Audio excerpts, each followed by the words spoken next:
Good afternoon, everybody, and thank you for joining us for part 3 of our termite biology and control series. Today, we will be talking about termite control with Drs. Carrie Catone and Claudia Regal.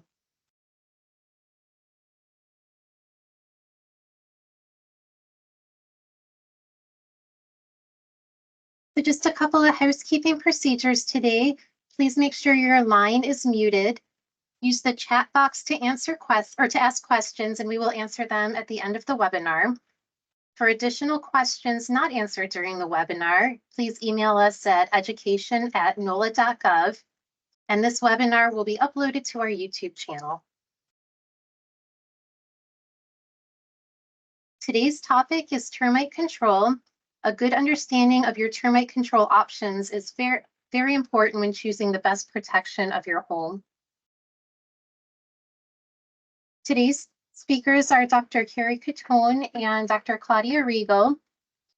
Dr. Carrie Catone has been employed by the City of New Orleans Mosquito, Termite, and Rodent Control Board for the past 19 years. She received her PhD in entomology in 2011 as a distance education student at the University of Florida. Her research focused on survival mechanisms of Formosan subterranean termite colonies during times of prolonged flooding. Until recently, she managed the insect genetics lab at Mosquito Control. She is currently the Assistant Director of Mosquito Control while still working with collaborators to test new products and formulations for termite treatments. Dr. Claudia Regal earned her degrees from Purdue University, the University of Georgia, and obtained a PhD from the University of Florida. In 2004, she became Principal Research Entomologist for the City of New Orleans Mosquito and Termite Control Board. In 2006, she became Assistant Director, and in 2010, she was promoted to Director of the department. And so thank you both. I'm very excited to hear about your webinar or hear your topics today. And with that, I will hand it over. Okay, well, thank you so much for such an awesome introduction, Jill. I appreciate that. So today is actually going to be quite fun. We get into the nitty-gritty of how we actually control termites, right? So our goal for you today is we want to help you understand the differences between different types of termite treatments. Okay, there's different options out there. We want homeowners to become more comfortable discussing termite control options with your pest control company and feel confident in choosing a termite control method that works for you and your home. However, quick disclaimer, we don't endorse anybody, so we're not going to be doing any endorsing of products or pest control companies today. Okay, so I like to start talking about termite control by kind of giving a brief history of termite control products that have used in the past. So early 1900s, it wasn't really any kind of chemical control, just damaged wood was replaced. And termite control was just considered maintenance of your home, right? And by 1928, the recommendation was to remove the main colony nest and hose it down with kerosene or some other kind of oil.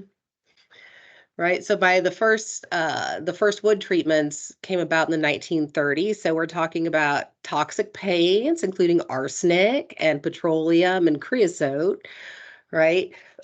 So not the safest of things that you would want in your home now that we know more about them today. There were preventative measures that were put in place so people knew not to have any of that wood to ground contact even then. And we also had the first soil insecticides. So these were the insecticides that would be applied to the soil around your home. So we had Terminex was the first one. Not very health friendly, I guess you could say. So it did have some toxicity to it. And again, this was the first kind of soil termiticide that we saw. Okay, by the 1940s and 1950s, this is when the well-known chlorinated hydrocarbons came about. Okay, this was the DDTs and the chlordanes and the aldrins and dieldrins. So a lot of people even here in New Orleans had homes treated with chlordane during this time And that stuff lasts a very long time. And there have been some published reports of it affecting people's health after their home had been treated with it. But now, thanks to Congress, we have a lot more protection from the Federal Insecticide, Fungicide, and Rodenticide Act. So this act was put in place to protect public health and welfare and prevent adverse effects to the environment. And it states that pesticides must be regulated. Okay, they are regulated by the EPA, the Environmental Protection Agency. So this agency is responsible for registering and authorizing pesticide use in the United States. So they approve all pesticides and the pesticide labels, which need to be followed. So in 1972, once scientists realized that, hey, there's a bioaccumulation of DDT, DDT was banned, taken off the market. And between 1983 to 1988, this was kind of a 5-year phase out of chlordane. So chlordane products were taken off the market. Okay, chlordane was like the go-to for termite control before this. But even since 1988, when this product was taken off the market, and even nowadays, we have seen such an increased demand for more environmentally friendly, reduced risk termiticides. So people want to keep their homes safe, but they want to keep themselves safe as well, right? But no matter what type of termite control options you go with, the objective is always going to be the same. The objective is always to protect the structure, right? So I'm going to be talking mostly about barrier techniques and population management. Okay, so barrier techniques, when you think of that, think of, there are physical barriers on the market that can protect your home against termite attack, but these are also like the liquid termiticides that are, the soil around your home is treated with a liquid termiticide, and the goal here is to keep termites from entering the structure. Okay, so hence the word barrier in barrier techniques. Okay, when we talk about population management approach, we're talking more about baits here. And the goal here is to actually eliminate termite colonies to reduce the pressure and yet the risk of termites attacking the structure. Okay, so in order to know what treatment option might be best for you, we're going to do a quick review of what we know about subterranean termite colonies and some of their behavior. Okay, so subterranean termites nest under the soil, like their name would imply. They can nest within trees and structures. They can have satellite nests. So there can be multiple nests for for the whole colony. Okay, they do create carton material, as you can see here in this bottom picture. So they construct that as part of their satellite nest. These can be found, wherever that main nest is, where you would find the brood as well. Formosan colonies can produce aerial nests, so they don't necessarily need contact with the soil as long as they have enough water and enough food to survive. Okay, so because subterranean termites, they're underground, they like to stay hidden. Signs of infestation can be more difficult to find, right? And we talked last week about termite foraging pretty extensively, and how subterranean termites can nest in feed and multiple wood resources. So here in this diagram, you have an infested home next to an infested tree. So even, if termites find a food source to feed on, they're still going to continue to forage to look for additional food sources. Okay, so if you have a tree in your yard that's infested, those termites can readily continue to forage and may find your home. Okay, so these can be distantly connected resources linked by all of these underground tunnels. We also talked about signs of infestation last week, right? So we talked about mud tubes and swarm structures. So when termites want to go above ground level, they tend to create these mud tube structures, as you can see here in this picture and down here. Some of them can be quite impressive, but basically they create these mud tubes to prevent themselves from drying out. So it keeps the humidity high, it protects them from predators such as ants, that kind of thing. So additional signs of infestation are, large numbers of termite wings. So we are in Formosan swarm season right now. So you'll most likely find a few here and there around your home. It happens to all of us. But if you find something like this in your home, that could be very problematic, right? So in this picture here, what looks to be popcorn on the floor, all of those are termite wings. So that is a good indication of an infestation there. Okay, infested trees, you can also see mud tubes on tree bark and termites located at the base of trees as well. Additional signs to look out for. So I'm going to go through a lot of these treatment options here. I'm going to start with borate treatments. So borate treatments contain the element boron. Okay, this is something so these products are applied during the construction process. So if a home is already constructed and you're doing remedial treatment, this may not be the best option for you. But borate treatments are applied to the floor joist studs, sill plates, basically anywhere where there's wood during the construction process. It can be a spray, a powder, or a foam.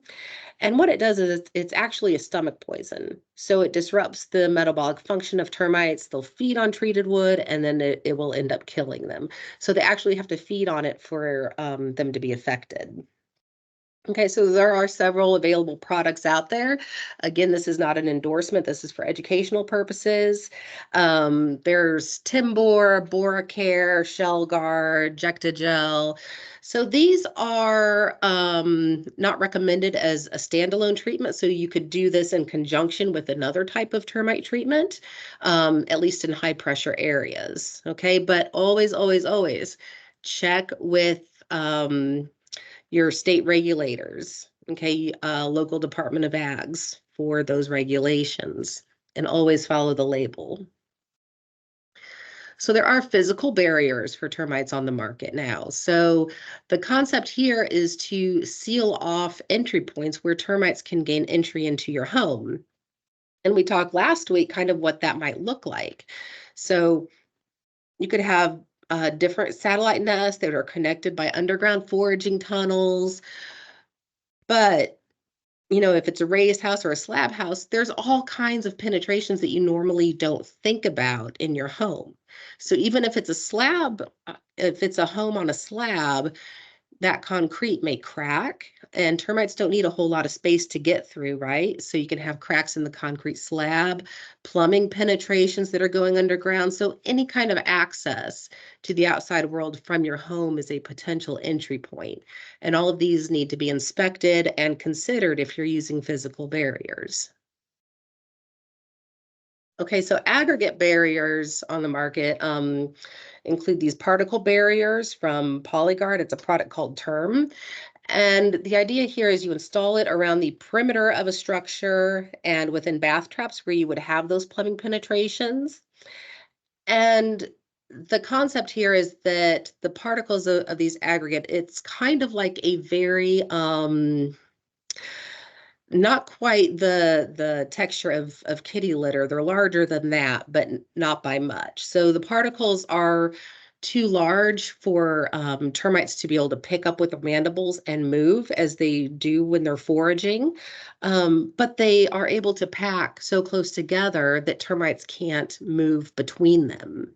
Okay, so so it's just the right size. Okay, it's kind of like Goldilocks, just the right size, not too big, not too small.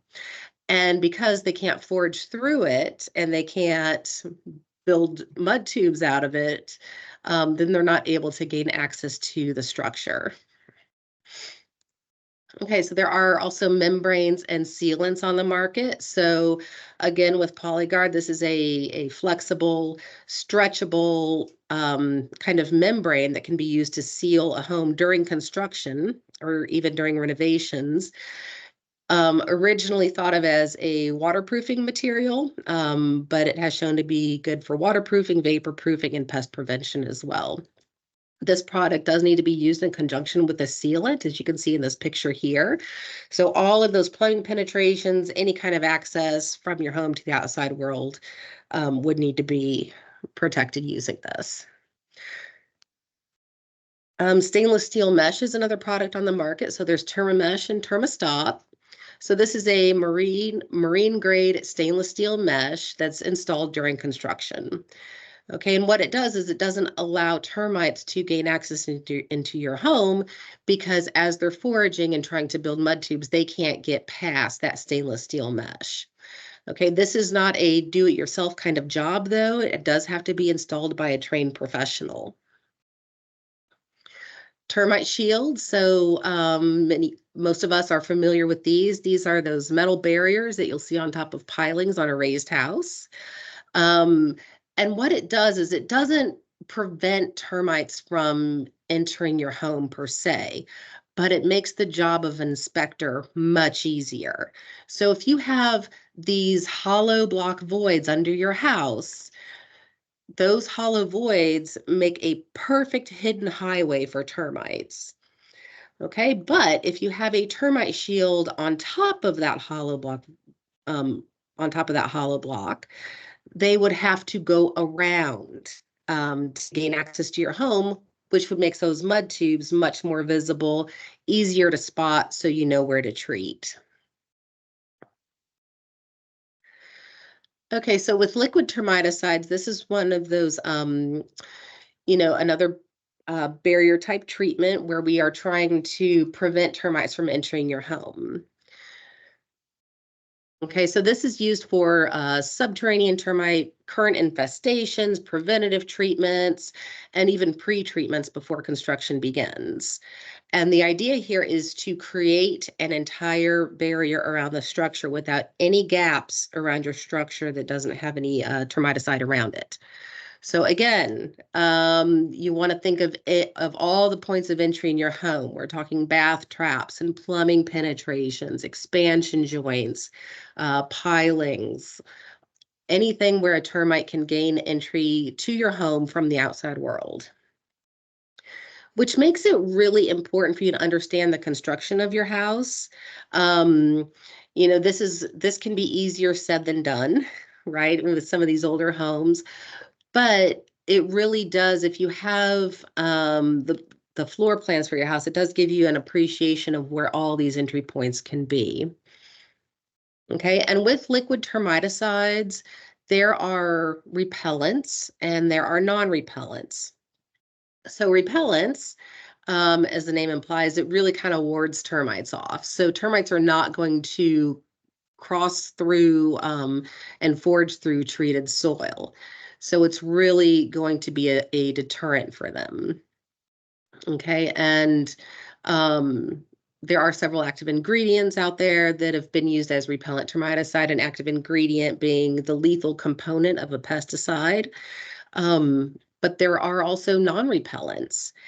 And those, since they are not a deterrent for termites will actually cross through that treated soil and they'll die from exposure to that termiticide. Okay, and there are several of those on the market as well, including fipronil and imidacloprid, chlorfenapyr. But it does kind of beg the question, it seems really counterintuitive. Why would you use a non-repellent termiticide, right? If you're trying to keep termites out of your home, why not just repel them? Well, we have seen that termites can exploit really small gaps, 1/32 of an inch wide. So they don't really need a lot of space to forage through to get around a repellent barrier. So if there's any kind of disturbance to the soil or anything, termites can really exploit those gaps. So with a non-repellent, termites instead will tunnel through the treated soil. They won't avoid it. They won't realize it's there.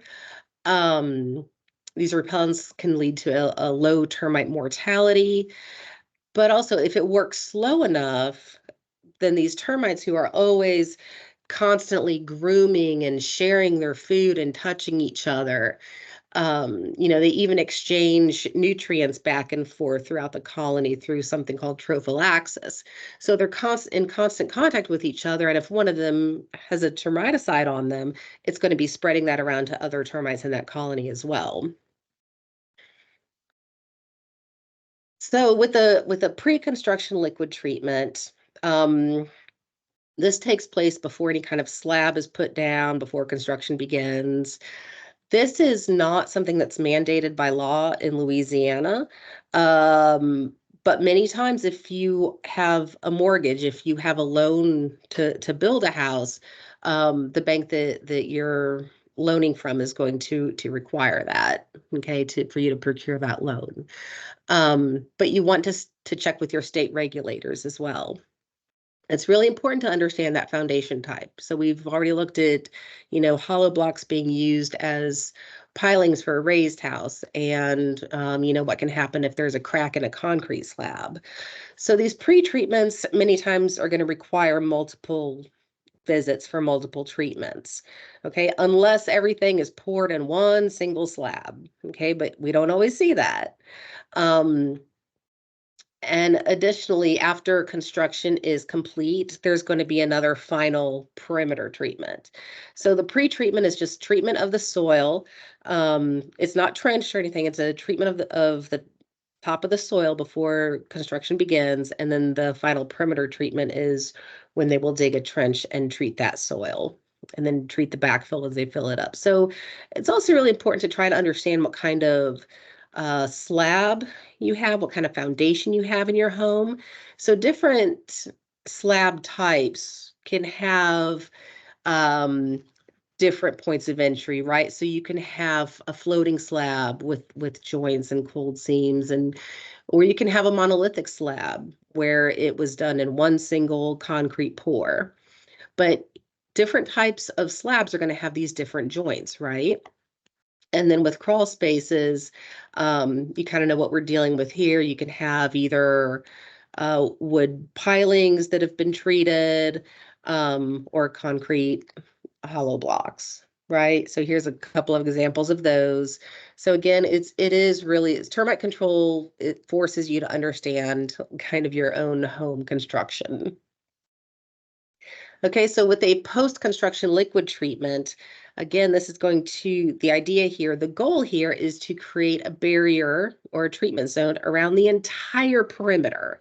Okay, so even where there's a dirt-filled porch or, a garden bed, or if there is an add-on concrete slab for a porch in the backyard, all of that needs to be treated. So for the soil, a trench will be dug in the soil around the perimeter and termiticide applied, and then applied to the soil that you took out of the trench before you put it back in, right? So that's treating the backfill. Hollow block foundations are to be drilled and treated with either a liquid or a foam.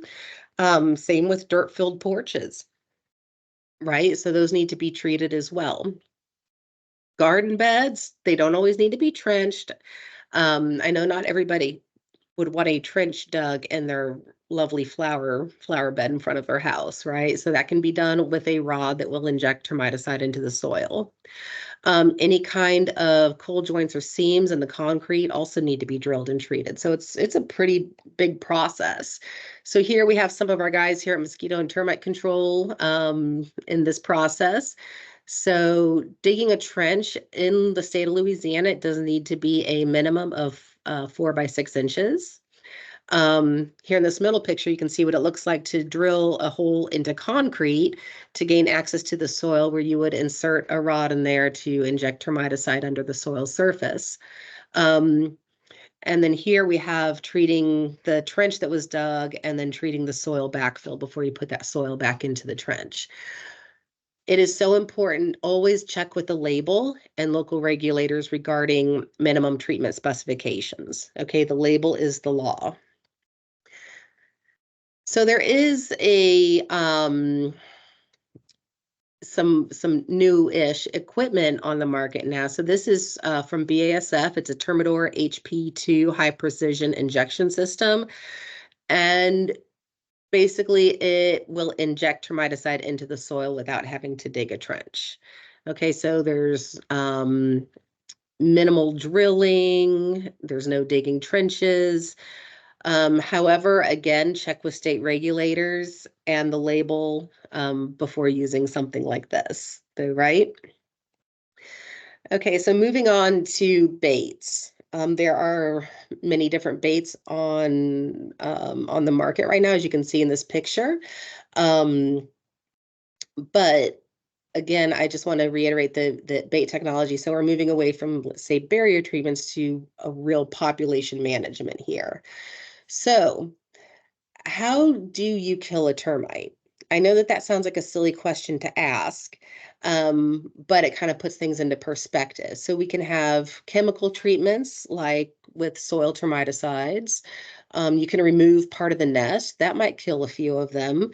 You could step on a termite to kill it, right? And I know that that is very silly and sounds outlandish. But there is a difference between killing a group of termites and eliminating a termite colony. Okay, and that's the point that I want to get across here. So termite colonies, especially Formosan subterranean termite colonies, can contain millions of termites. Millions of individual termites can make a single colony. So the colony really should be viewed as an organism in and of itself, if you're talking about population management. You have a queen that constantly produces eggs. You can have multiple queens in that colony, all of them producing eggs.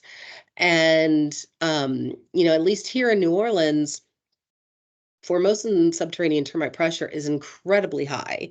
So you can have many colonies in a relatively small area. Okay, so the risk of your home being attacked by termites is quite high. So, all baits on the market, they all exploit the social behavior of termites. Okay, so you have foraging termites under the soil surface, constantly foraging. Through their natural foraging behavior, they will kind of run into these bait stations that are in the soil around the perimeter of your house. The foraging termites will start to eat this bait, and it's very palatable. They find it quite delicious. And through pheromones, they will communicate to other termites that, hey, this is a great place to eat this bait, and other termites will come to it. Okay, and termites tend to forage in areas with high moisture and cellulose resources. So wood to ground contact is an issue. Drainage problems are a huge conducive condition for termite attack. So that can be exploited as well. If there is wood to ground contact somewhere, you can put bait stations in close proximity to it to increase the chances of termites hitting that bait. Okay. And keep in mind, like, those termites are still going to continue to forage even when a large food resource is located. So they can be feeding on one bait and they can still find other baits close by to help eliminate that colony even faster.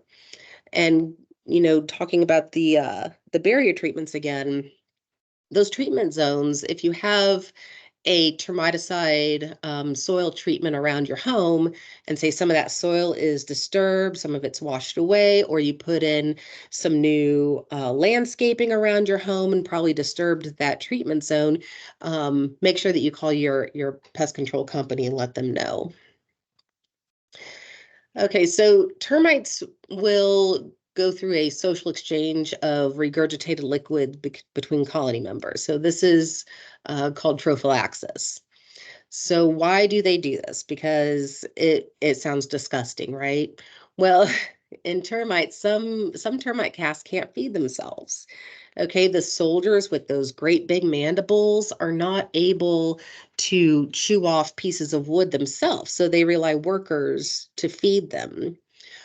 Workers will also feed the larvae and the queen as well. So the newly hatched larvae, the queen needs help feeding. And the thing about baits is that with this kind of food sharing, and you have some foraging termites feeding on a bait, they can take that active ingredient of the bait to other members of the colony. So termites don't have to directly feed on termite bait to be affected by the active ingredient. Okay, and that is how that active ingredient is dispersed throughout the colony. And there have been different active ingredients on the market here. There's Advance from BASF. Their active ingredient is Novaluron. Centricon, it's Novaflumaron. Formerly, they used hexaflumaron. But there's also, sulfuramide, diflubenzuron on the market as well. But there are certain characteristics that all active ingredients have to have for it to be a successful termite bait. Okay, first of all, you don't want any kind of feeding deterrents. That would not be a good thing if you have a bait in the ground that termites don't want to feed on. So these product manufacturers go through all kinds of choice tests to make sure that what they're putting on the market is very palatable for termites.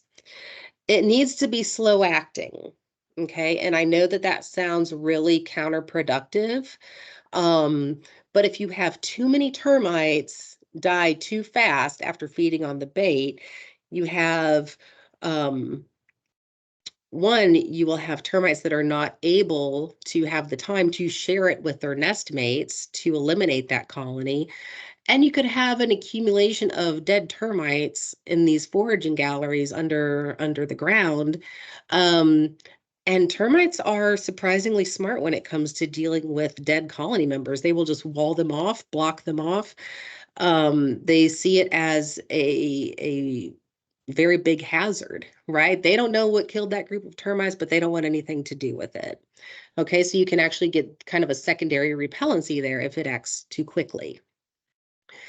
Termite baits also have to be dose independent. Okay, so what does that mean?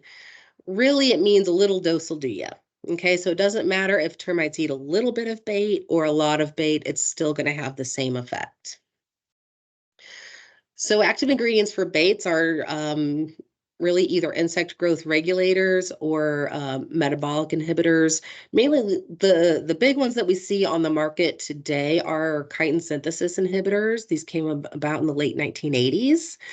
And what this chitin synthesis inhibitor does is it prevents a termite from molting. Okay, so their exoskeleton is made up of chitin. And in order to molt, a termite will have to produce more chitin in order to get their new exoskeleton. Okay, if they cannot produce that chitin, they cannot molt. And a termite has to molt throughout its entire lifetime.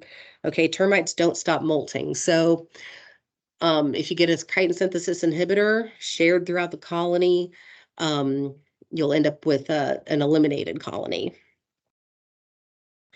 Okay, so it doesn't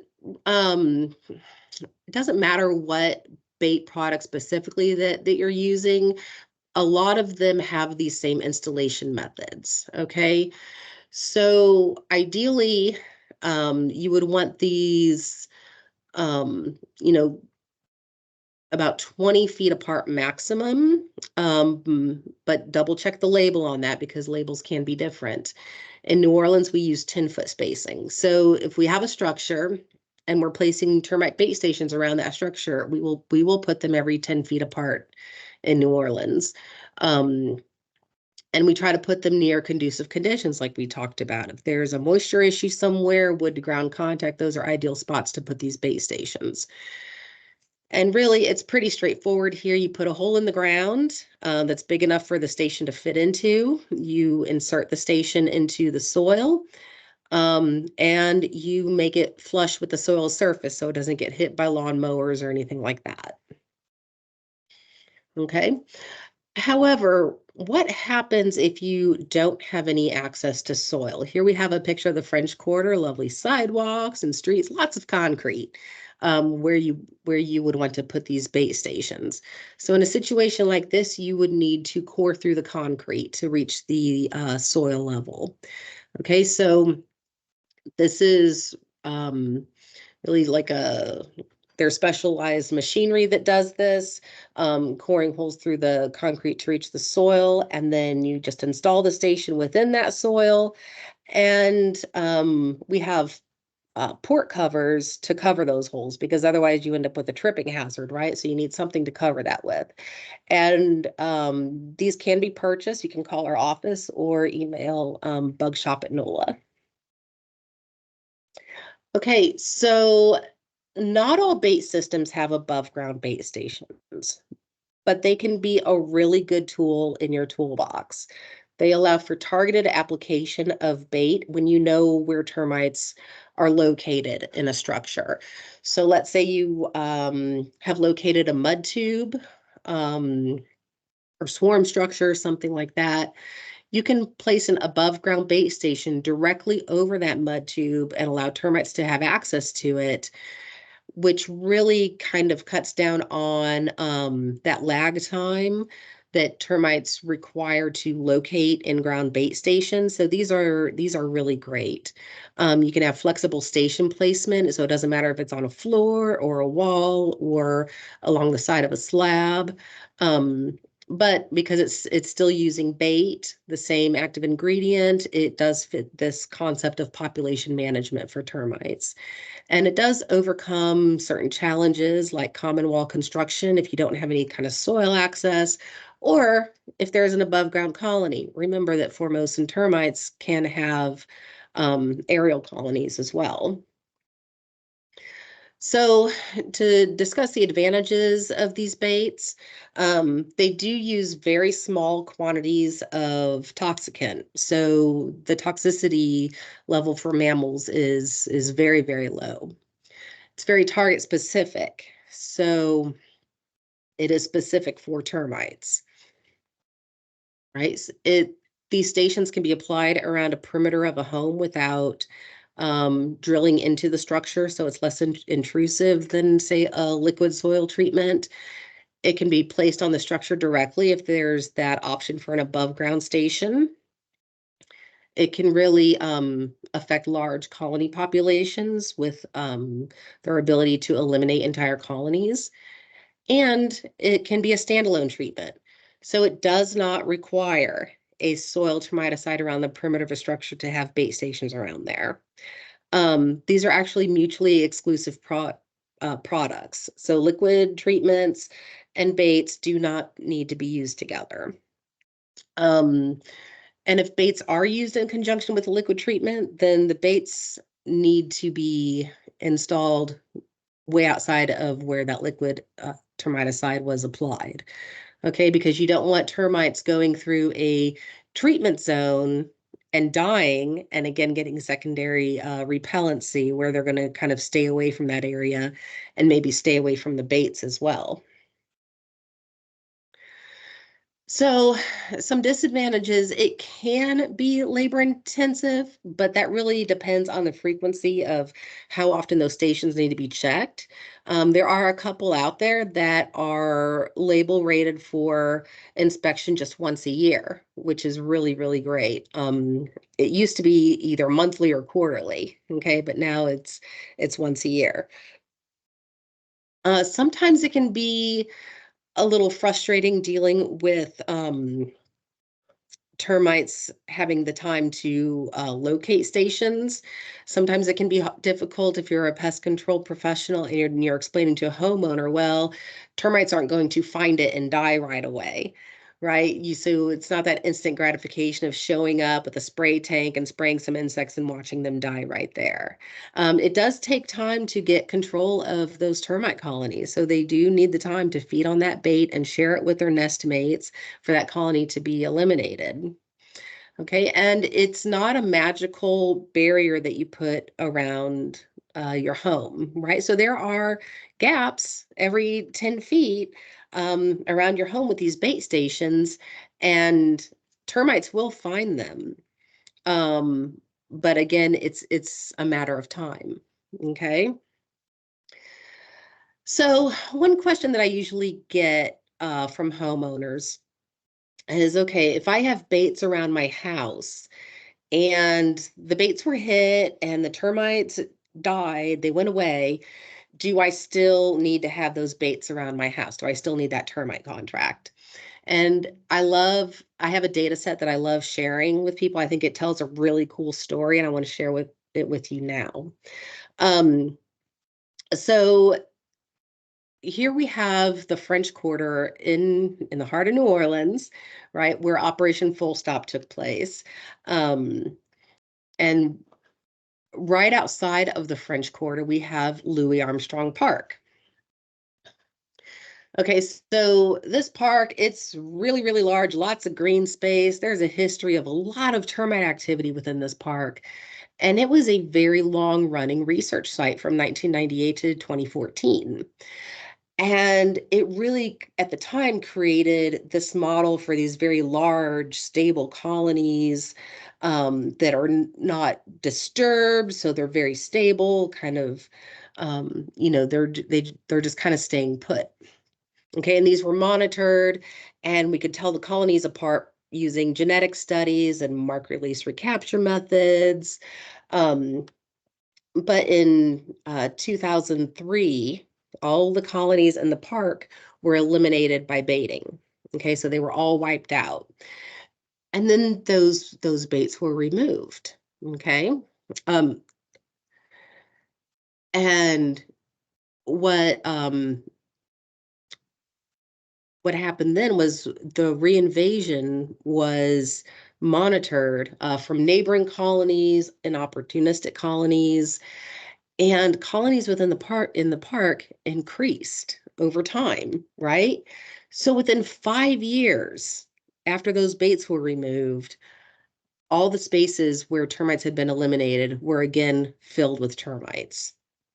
So I always kind of tell people this story that, hey, within 5 years, if there's high enough termite pressure, those termite colonies can come back. Not the same colonies, but the same level of termite pressure can return. Okay, and when we talk about baiting in areas with high termite pressure, this is kind of what I'm talking about. This is another data set that I love to share with people. Within that same park, Louis Armstrong Park, there's an island.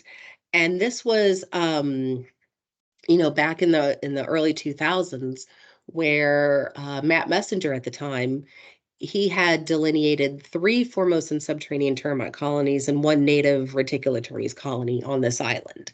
And what he did is he applied bait to this colony right here, the one in yellow, and monitored what happened. And as you can see, over time, that colony decreased its territory, right? Because it's being eliminated. But as that colony is decreasing, the red colony started to expand its territory, using those same underground highways and everything. So it ended up that once that yellow colony was eliminated, the red colony moved into that area that was previously occupied. So this is what I mean by high termite pressure. You can remove one colony, but those baits really need to stay in the ground because there could be other colonies in that same area as well. And if you eliminate one, then the surrounding colonies will start to spread out their foraging territories.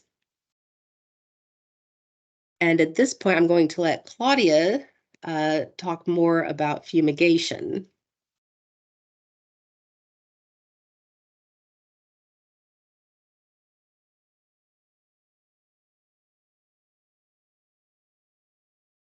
All right, Carrie, thank you so much. I hope Mhm. hopefully everybody can see the slides. All right, let me go ahead and get ready. All right, so I'm going to talk a little bit about fumigation and just a few things that I think everyone should really know. And when selecting their pest management company and really understanding contracts, it's pretty confusing out there. All right, so every once in a while, depending on where you are in the world, right in the country, you'll see these houses or structures that are tented. So this is one in New Orleans. You can see how complicated it is because a lot of our old historic homes are very complicated with points and all different things. But we're going to go through and talk a little bit about it. And so again, I think if you're in Florida or California, this is a common sight where buildings are tented all the time because of drywood termites. So here in New Orleans, It's somewhat common. I mean, I think everyone knows what that is and what happens when the house gets tented, but it's not terribly common, I would say, as compared to Florida and California. So let's talk a little bit about what is a fumigant. Why do you fumigate to begin with? And very high level, what are those steps in structural fumigation that you need to be aware of? Now, I will say this, the state of Florida does a wonderful school in fumigation. They do one every year, so you can talk to them or at least get the information there. And then for the folks that are in our metro area or Mississippi and even Texas, we're going to be having training here in December. So you can look us up at education, or actually you can just go to our social media at NOLA Mosquito.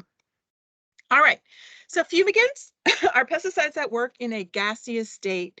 And just as a sort of going back to the basics, there are three physical states of pesticides, right? One is a gas, that's what we're going to talk about. You have liquids, and those come in aerosols and emulsifiable concentrates, different kinds of solutions. And we have solids as well, so wettable powder, dust, granular. Many of our rodenticides in there are also solids.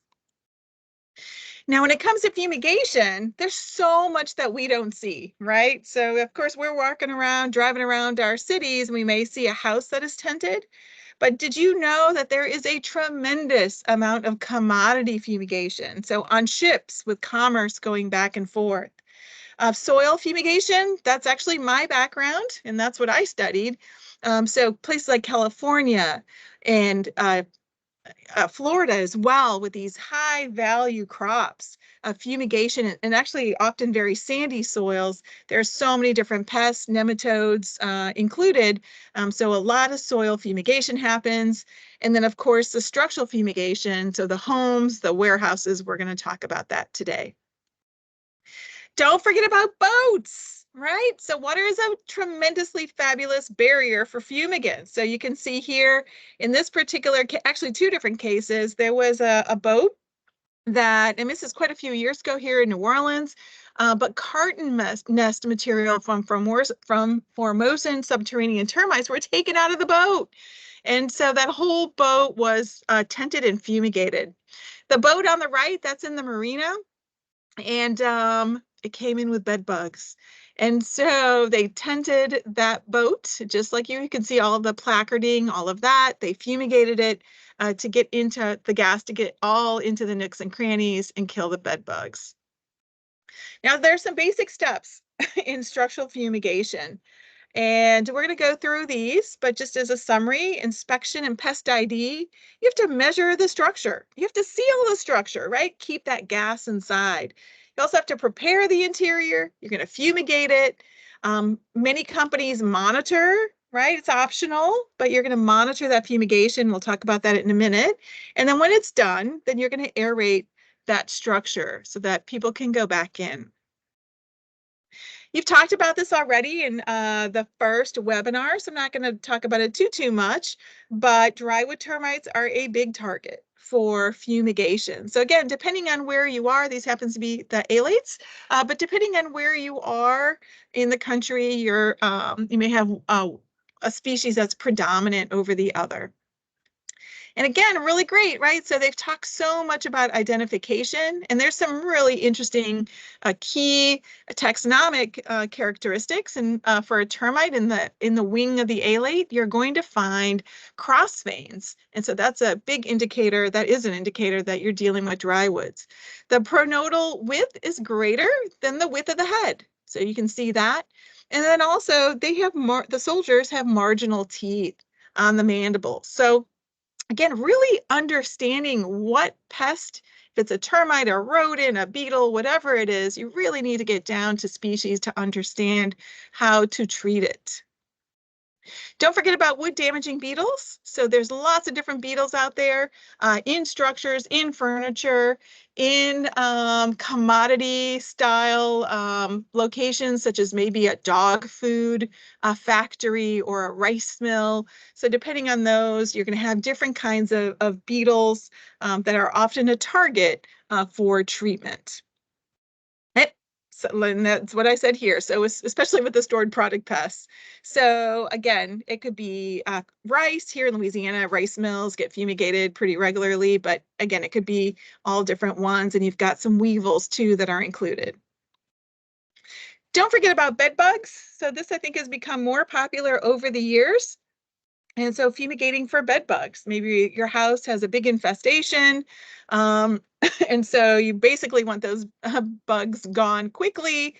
Fumigation is an option. It's often an expensive option, but it's very important when you do fumigation for bed bugs that you really are not taking any with you to then return with those bed bugs back in the house and infest.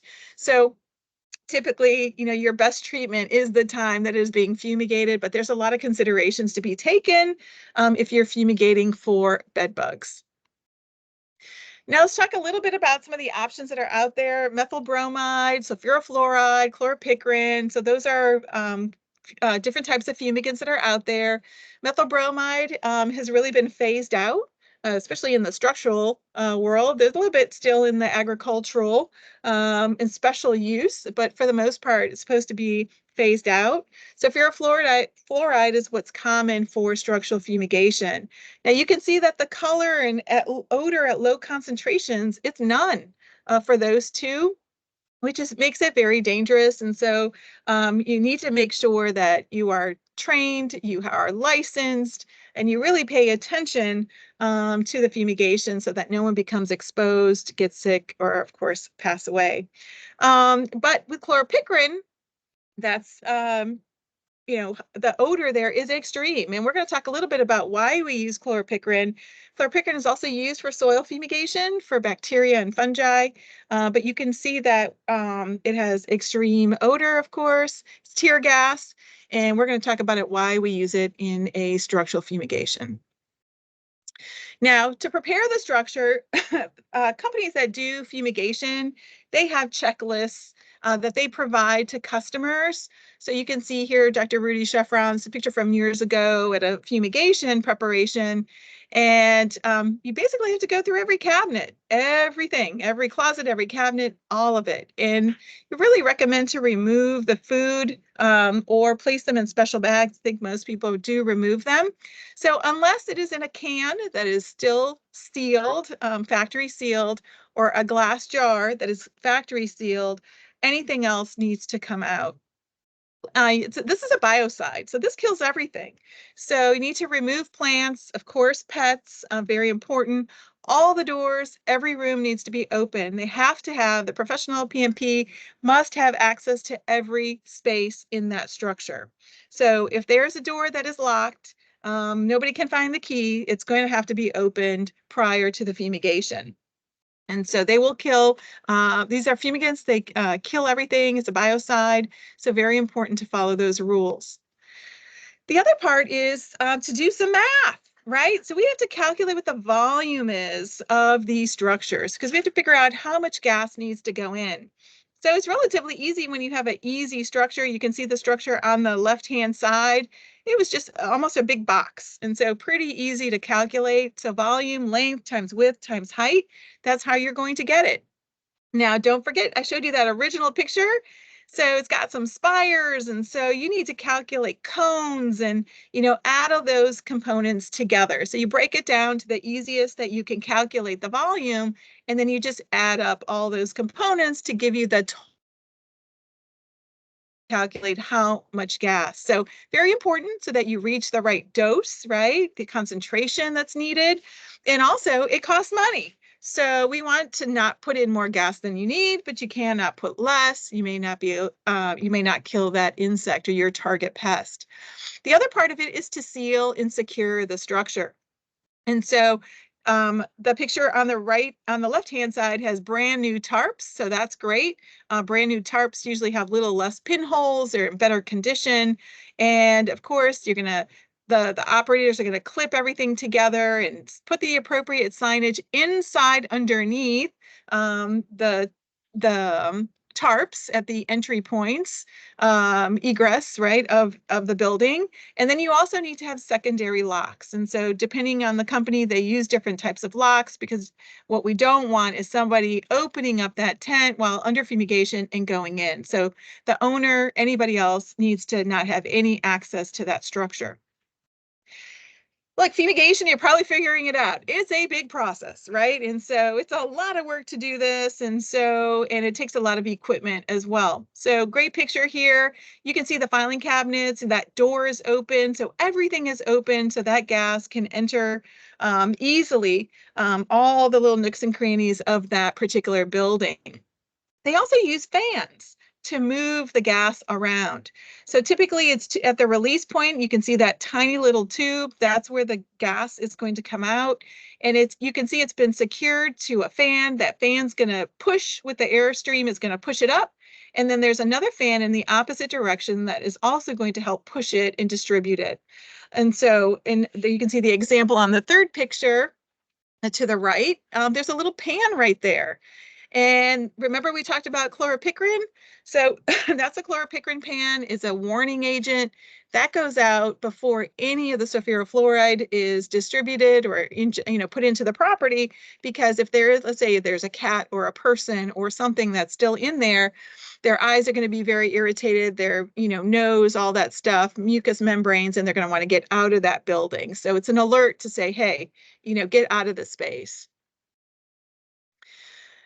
So very important, right? So we prepped everything inside, and all the fans are ready to go.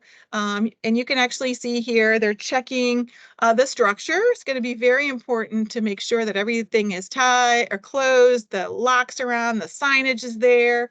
And they're also going to come over and make sure that the lines that are on those tanks, you can see that actually on the right-hand side, it's sitting on top of a scale. And that is super important, because you're also looking at the release of that gas. There may be a kink in the line or something that is blocked. And so if you're not really monitoring how much gas is going in, that could be a huge problem. So that was fumigation from many years ago, but just because having that scale allowed us to understand that there was actually the line was bent on the outside of the structure. It was fixed, problem solved, and the gas continued to go into the building. This is a two-person job. You can see they're using respiratory gear here. You have to be certified. There's a lot of different things that you need to do. It's always a two-person job. You don't want to go in to any structure by yourself. It needs to be a two-person. And then again, at the bottom, we also need to worry about PPE. And you can see actually that the PPE is pretty minimal for releasing the gas. Of course, you have to protect your face. But you can see here that his skin is not covered. The gas comes out extremely cold, and we don't want to capture any gas next to your skin. So he's wearing gloves, but that is correct. Now, we talked about how important it is to understand what species of insect you are dealing with. And so if we think about it from a termite standpoint, the least susceptible is going to be that egg, with the most susceptible being that alate. So again, very important to know what you're targeting so that we can understand how much to use of the gas and get that correct rate. So the gas, it's a gas. So it's going to want to reach equilibrium. It's going to want to, the concentration is going to be equal, right, across the entire structure. So it's not going to settle out or even stratify. Now the fans are going to be good, right, because it's going to be moving that air in that product throughout so that it can reach that state of equilibrium. And so when that happens, you're going to have a particular concentration of gas that you're trying to reach for a specific period of time. And once that happens, right, that's going to be the amount that you're going to need to kill that target pest. So on the bottom left-hand side, you can see they're using a monitor actually to detect if any gas is being leaked out from underneath the tarp.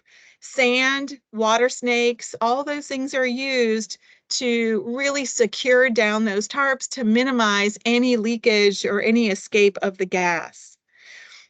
Once again, you reach the concentration for the specific amount of time that you're trying to reach, there's going to be a point where the structure is going to be aerated. Depending on where you are in the country, the laws, please refer back to your local regulatory agencies, typically your Department of Agriculture, to see how you need to aerate structures. Some places, California, you need to have vents, fans that are going to release it up into the sky.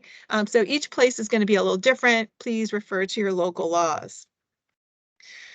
All right, so we talked a little bit about fumigation and now about termites, and they are very expensive, right? And so these numbers are a little bit outdated.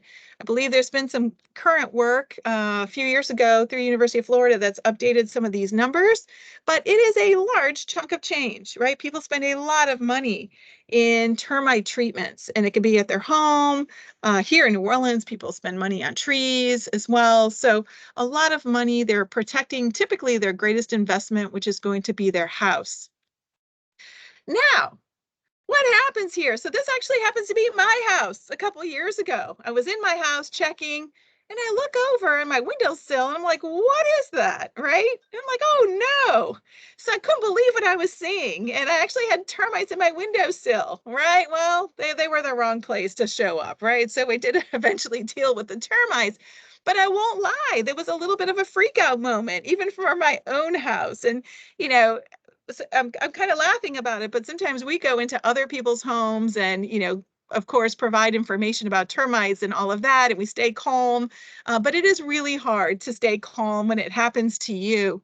So I think the first feelings that people get is like, now what do I do, right? How much is this going to cost me? Is it going to damage my home? So all those things are taken into consideration. We tell homeowners all the time, and it's hard to do, but if you find termites in your house, do not disturb the infested area because we don't want them to run away, go into another, area. You want to keep them where they are, so that, your pest management professional can do the work that needs to be done. So do not spray any insecticide on them, nothing, right? So very important. Once you find the termites, a lot of times the damage is already done. So a day or two, a week here and there isn't going to do much more. So try to stay calm. At least this is something you can tell your customers. Stay calm as best as you can. And ultimately, they're going to have better results with the pest management professionals because it's going to allow the termites to stay in that location. And the pest management will have access to those termites and be able to do the treatment. So very important. So it is very important. I think, a lot of times it's a lot of DIY. I fall into that category too. I'm always tinkering and doing things in my own house, but termite control really needs to be done by the professionals. So they have the licenses, they have more tools. That's what's on the on the over-the-counter market. And so they also have a lot of experience and knowledge about different products and rates and methods of application. So now what I will say for any homeowners that might be listening is that you should absolutely be inspecting your house for signs of termites on a very regular basis. So you've already covered it in other presentations, but make sure that vegetation isn't next to your house, all the different things that make it difficult for inspection. So very important to learn. So, and a lot of times we want to pick a pest management company, right? It's a pest control company. There's so many out there. The things that I ask is, how many years have you been in the business at your present address, right? You can contact the Better Business Bureau, the State Department of Agriculture, Attorney General's office, EPA. There's different places that you can see if there are complaints out there or if the company has misapplied pesticides and they've been fined for it. And a lot of times too, is they may even you can ask for a list of references. Talk to other customers out there to see what their experience is. And it's very important. Now, the person who's actually doing the work, they need to be asked the question, are you certified? Do you have with your local Department of Ag?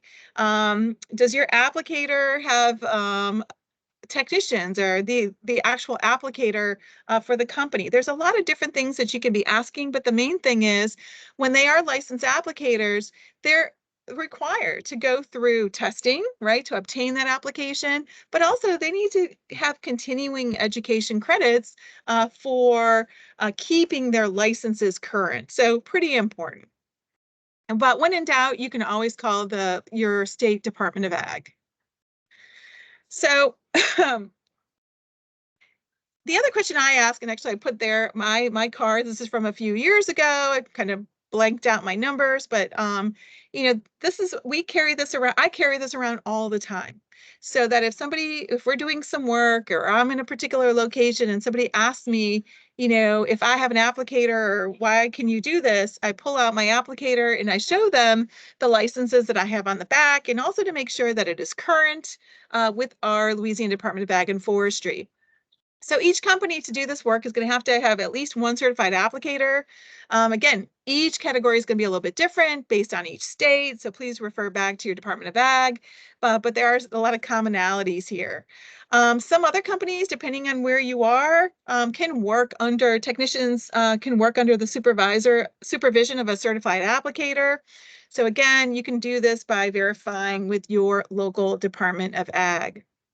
So again, another thing I ask always is if somebody is going to do an application of a particular product at my own house, what are they using? What's the active ingredient? How does it work, right? So really super important to have all those things. And what rate are you going to use? So I always sort of equated going to the doctor, and the physician is going to prescribe some sort of medication for whatever it may be. Well, I always ask, what is this for? How does it work? What's the mode of action? Like all the details that it's around it, so that I can take all the necessary precautions and have really good understanding of potentially any side effects that it may have. So lots of different companies out there, right? So look for a website, see who's there. Look for an office. Sometimes they also have offices that you can go to and their phone numbers. So pretty important.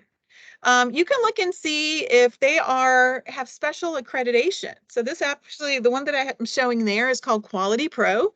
That is a special certification provided by the National Pest Management Association.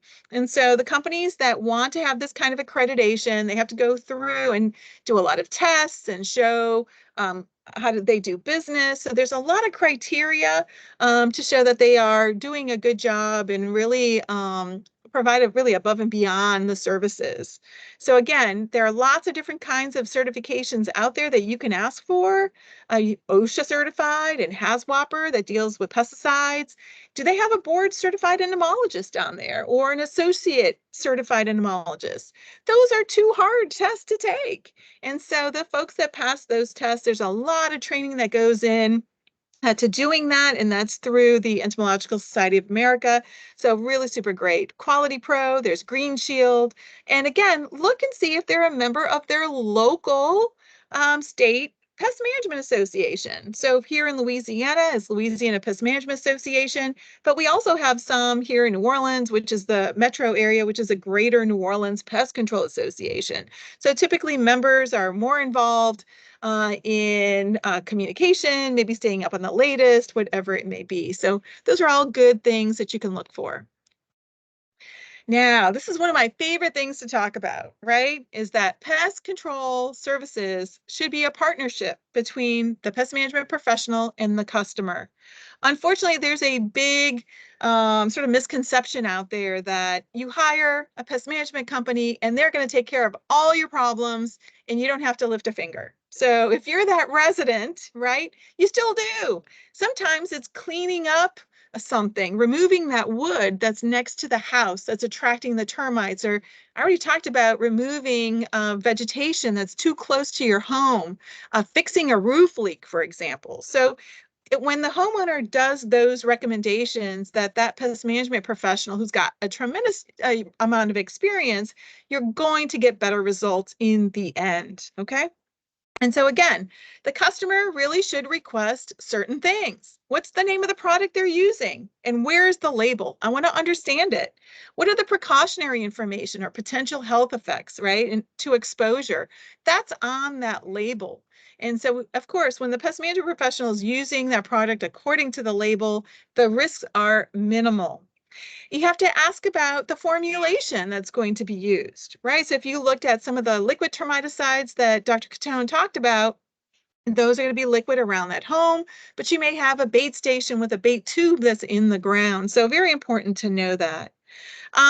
You can also ask, right? The customer should be requesting how the product works. And so that they can both be successful, right, in achieving those results.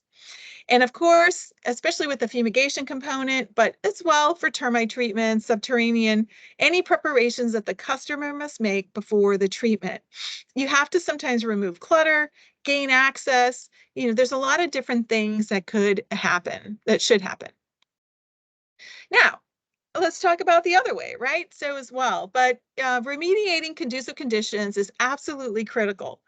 And so again, it's a partnership. So that customer really needs to understand that treatment alone sometimes is not always the solution, right? Especially for termites, if you've got a roof leak and you've got a wall that's wet, it just prolongs and makes the whole treatment component very difficult. So you can start, but really that customer needs to work towards fixing that roof leak or that window leak that's causing those issues. So the pest management, right, they're the experts in this. They have the time, they have the experience, right? And they need to be valued and compensated to do this work. A lot of times I hear, oh, that's just too much money for that treatment or whatever it may be. But often, we really need to think about, hey, wait a second, this is my greatest investment. I need to spend the money to do this correctly the first time. So it's okay for an expert, right, to say, I don't know. I say, I don't know all the time. But it's really important, if you don't know, to go find out and go to the source. But what we want to do is make sure that we're getting the correct information to that customer so that they know. And again, find your local experts, right, around. You can even ask the information in a consultation. Many companies will come in, they'll inspect the property, they'll provide a quote, they'll tell you a little bit more about what the issues are for that particular area. Now, with everything that we do here at the City of New Orleans, it really is about using integrated pest management. So I'm just going to touch on it just briefly, but it's really important to understand these concepts. And so again, it starts with an inspection. It goes with an identification of your pest species. You're going to often do the treatment, and then you're going to monitor that treatment to make sure that you were effective. Now, if you're working with rodents or if you're working with termites or even mosquitoes, the definition of integrated pest management is going to change a little bit, but it is a process involving common sense and sound solution treatments, right, for controlling pests. So it's a multi-prong approach is what we want to do. Now, so what should a customer expect from the pest management professional? So this is actually a house, right? And they had termites in there, and you can see that that vegetation was absolutely next to this building. Beautiful home, but that vegetation did not allow for proper inspection, and it also kept that moisture next to the foundation and onto that stucco. So what should a customer expect from the PMP, right? Well, they're going to provide some recommendations for conducive conditions, and it may be remediating those conducive conditions before the treatment happens. And some companies do offer add-on services for them to do the work. And if the PMP asks you to correct a problem, you really need to do it because they know what they're talking about. And the end goal for everybody is to solve the problem.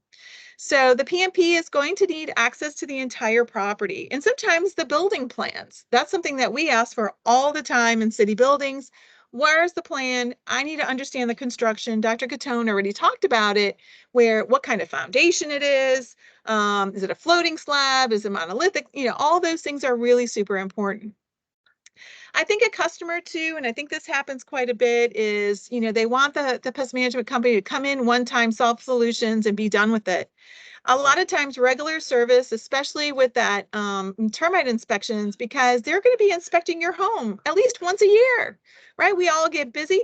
And so this is part of what they do. They know what they're looking at. So I think it's important to do that as well. And then again, from a homeowner standpoint, you have to pay your bills on time. And I'm just mentioning this because this is actually something that comes up quite a bit, and it can void a contract. And also, let me just mention too that some of these conducive conditions that you have, if they're not remediated, sometimes even before the treatment is done or even after, it may cause your contract to be voided. So spray foam is one of those. There's a lot of companies that will void a treatment or a contract if spray foam is applied onto that property because it can't inspect it correctly. All right, so we talked a little bit about remediating conducive conditions, right? So all things are really super important. And so we're going to continue on here to the next one, to contracts. Now, there are different kinds of contracts out there: pre-construction, post-construction pest control, post-construction termites, wood destroying insect reports. There's lots of different ones out there. And companies will often have lots of variations on their contracts. Typically, they are submitted to the Department of Ag, and they are approved or not approved with changes, whatever it may be. So it's really important that the customers read these contracts carefully so that you fully understand what you are paying for, right? And what guarantees or no guarantees you have, and potentially what may void your contract. So all of those are there. If you're not sure about a particular contract, I think asking the Department of Ag would be a great idea, so that you fully understand what you are getting into with treatments. So read carefully, right? So I just selected a little area here. Some of these have standard contract language. Some of them have a retreat provision only. There's lots of different variations out there.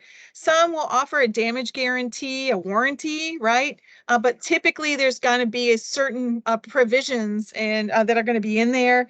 And it just really depends. And so again, it can be very confusing. Oftentimes you have to read it multiple times as well. But if you're not sure, don't sign it until you have it. I'm telling you this because we deal with a lot of homeowners that are asking about pest issues. And I ask the question, what does your contract say? And there's a lot of people who don't respond. They respond with, I don't know, right? So I'm like, okay, first up, let's look at your contract that you have in place and what does it say? So very important out there. We talked about this again. I think sometimes if you're dealing with a subterranean termite treatment, drywoods are not covered. So that would be a separate contract. So again, really read carefully. There are differences. Even though Coptotermes formisanus is a subterranean termite, there are some contracts that actually do not allow for Formosan subterranean termites. So very super important. The other thing is we like to communicate to homeowners is that there are areas that may not be visible. So you cannot deconstruct a house, right? You can look very carefully, do your due diligence, and that pest control company is checking everything, but they're not going to be able to deconstruct your home. If you don't have, let's say underneath a bathtub, if there isn't a bath trap to look in, sometimes they will cut a hole, right, with a little panel there so you can inspect carefully, because that's a place that's very common for termites to come in. So again, very important, and it's important for that customer, right, to understand that. So the other thing that Dr. Catone talked about a little bit is that you may need to have a wood destroying insect report, especially if you're selling a home. Like here in Louisiana and some of these other homes where termite pressure is really high, and it's almost a requirement, especially if you have a mortgage on the house. Always a good idea, right, to determine if you're buying a house, it's always a good idea to determine if insect damage is observed. A lot of places it is mandatory to list it if you are selling a home. So, but again, do a good inspection, pay for a good inspection, and make sure that it's very thorough from the attic all the way to the basement. And if it's an elevated house, you really need to get in underneath the home to really understand. For us here in Louisiana, it's the Louisiana Department of Ag and Forestry. There are regulators. So they have really great information on their website. They're the lead agency in the regulation of pesticide use and application here in our state. So again, there's folks from all over the country. So it's really important that you refer back to your own Department of Ag and see what they have listed. But they do a great job here. The mission, of course, is the Pesticide Environmental Programs Division to ensure proper labeling, distribution, storage, transportation, use, application, disposal of pesticides within the state of Louisiana through fair and equitable implementation and enforcement of all applicable states and federal law. So they're partners with us. So we at City of New Orleans Mosquito and Termite Control Board, we partner with our local and state pest management associations. We conduct a lot of recertifications. So we don't have CEUs here in our state, but it's the recertification needed for licensing. So they're always here, they're partners. And when I'm not sure about a particular law or code and the provisions, I call them. And they're really good about returning calls and really giving their official stance on what a particular regulation is so that we can get it back to the customer, or at least, connect them to the customer to them to get the answers. There are a lot of resources for consumers, really, and also for our professional market as well. It's a really good idea, I say, for customers to get a quote from a couple of different companies, right? This is a service industry. You guys know that. And so prices will vary quite a bit. So for companies as well as customers, there's lots of universities that have entomology departments, extension agents. All those are totally valid. The National and Local Pest Control Association, pestworld.org, has a lot of information on there. The one that is a big one for consumer education is the Professional Pest Management Alliance. So they're an arm of NPMA, and they create a lot of information, and actually we work with them quite a bit over the last few years to create content. So if anyone's interested, you can look at this link. It's Tiny Termite House. Super great. It was one of the biggest, actually the first project that we worked with them. And it was really an unbelievable project. It was a scale. It's almost like a really fancy dollhouse that could be taken apart. And it was so crazy because the termites acted just like they would on a regular house. So I really recommend you watch that video. You're going to love it. Lots of federal agencies out there that are available, from EPA to the USDA, and of course your local governments as well. So with that, I'm going to kick it over, I think, back to Dr. Catone. Carrie? Or do I go ahead and leave it up? Maybe I'll just leave it up. Oh, no, I got it. You got it? Okay. Yeah, I think everybody can see my screen again. We are back to the summary. Thank you, Claudia. So again, there are a variety of products for termite management. We've covered a lot of them here today. And hopefully our presentation has provided a greater understanding of your options that are out there. It is so important for homeowners to understand what's available on the market for termite control in order to make those really informed decisions. Okay, but this is primarily a professional market. Just like Claudia said, this is not a DIY type of situation. Pest management professionals, they have the expertise, the licensing, they have more tools available to get the job done. And with that, I want to thank everybody for joining us today. If you have any questions, feel free to pop those into the chat. And we hope to see you back here next Thursday on May 16th at 2 o'clock, when we are going to be talking about protecting our trees from termites. So we'll talk about how termites damage our trees and how to use both liquid termiticides and bait systems to protect them. On the left here, we have our swarmometer. So it is that time of year. So if you follow us at NOLA Mosquito, you will be able to see these updated in real time. So we have been monitoring some termite swarms right here at our admin building, and we check them each day and see how those numbers are looking. So it's kind of a fun way to track the termite swarms of the season. Hi, Carrie. I don't see any questions in the chat, but I also want to mention about the termite swarmometer that tonight on WGNO, Dr. Jenna Wiki will be talking about the swarmometer and termites in the city. So if you're able to tune in this afternoon or this evening starting at the 5 p.m. news, he'll be being interviewed. So you'll get to learn more about the swarmer meters and how we count the A-rates. Perfect. Yes, I'll be sure to tune in this evening. Great. Well, thank you everyone for joining today's webinar. Like Dr. Cotone said, please join us next week for our fourth part of our series on protecting our trees from termites. Today's webinar will be uploaded to our YouTube channel. Please call 311 to report termite issues in Orleans Parish. If you have any comments, please email them or any suggestions to education@nola.gov. And then a couple of more disclaimers. Pictures of bait systems and liquid termiticides are for educational purposes only and do not represent an endorsement by the New Orleans Mosquito, Termite, and Rodent Control Board. And this presentation is to be used for educational purposes only. And thank you again, everyone, for joining us today. All right, great. Thank you so much.